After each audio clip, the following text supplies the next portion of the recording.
លុចស៊ីមកគ្រឿងនេះហ៎អត់ធម្មតាណាបងប្អូនទាំងគ្នាតែមស៊ីនមកពីអាមេរិកតែម្ដងដែលបញ្ជាក់ថាឡាននេះមិនមានបុកប៉ះគូទេបើសិនជាបុកប៉ះគូក៏អត់មានតែនឹងដែរបងប្អូនណាចានេះ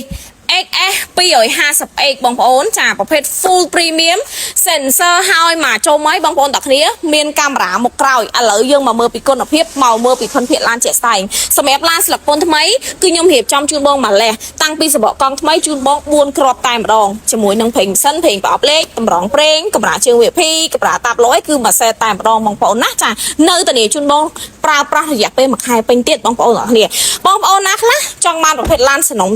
ចាតោះមកមើលជាមួយនឹងខ្ញុំមកខ្ញុំតានេះជូនបងតែម្ដងឡានខាងខ្ញុំមិនប៉ះមិនបុកមិនកាត់តមិនស្ងោពណ៌ចាបាតខាងក្រោមមិនឆេះមិនពុកតានេះឲ្យបងប្អូនណាចាបងប្អូនមកមើលមកខ្ញុំតានេះឲ្យបងប្អូនមិនខកចិត្តមិនខាតជើងទេបងប្អូនទាំងគ្នាបងប្អូនដែលគាត់ចង់បានឡានសនំប្រភេទឡានមួចាអាចមកដល់ជាមួយនឹងទីតាំងនេះបានបងប្អូនចាហើយសម្រាប់ XS បងប្អូនគឺខ្ញុំមិនមែនមានតែមួយគ្រឿងនឹងទេគឺមានច្រើនខ្លាំងមែនតើមួយគ្រឿងដែលខ្ញុំកំពុងតែ review ជូនបងនេះ010ប្រភេទ full premium ចាសំខាន់ពណ៌អែមខ្លាំងមែនតើបងប្អូនចាពណ៌កុយខ្យងបងប្អូនណាចានិយាយទៅពណ៌នេះគឺបន្លំហ្មងណាចាសម្រាប់បងប្អូនដែលគាត់ចង់មើលខ្មៅនេះក៏ខ្ញុំមានដែរបងប្អូនទាំងគ្នាខ្មៅខ្ញុំមាន010ដូចគ្នាតែប្រភេទ best option វិញណាបងប្អូននោះខាងក្រោយក៏ XS 250X ដែរពណ៌ខ្មៅដូចគ្នាបងប្អូនទាំងគ្នា010ដូចគ្នាតែម្ដងចា XS នៅក្នុង stock គឺខ្ញុំមានច្រើនខ្ញុំមានសកុយខ្យងខ្ញុំមានជាមួយនឹងខ្មៅមានជាមួយនឹងប្រភេទស្លាកលេខក៏មានស្លាកពន្ធក៏មានអញ្ចឹងសម្រាប់បងប្អូនដែលគាត់ចាប់អារម្មណ៍តោះតម្លៃកំត$20000ស្ដាងទេបងប្អូនទាំងគ្នាណា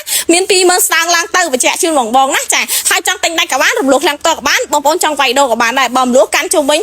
$7000ជាង$8000ជាង9អាចធ្វើការដកទៅប្រើប្រាស់ភ្លាមតែម្ដងចាប់អារម្មណ៍លក្ខខណ្ឌដែលល្អឡើងដើមសេរីបងប្រៃសេរីរំលោះបានទាំង25ខែក្រុងអញទៅដល់ទីតាំងបងអូនបានអរគុណ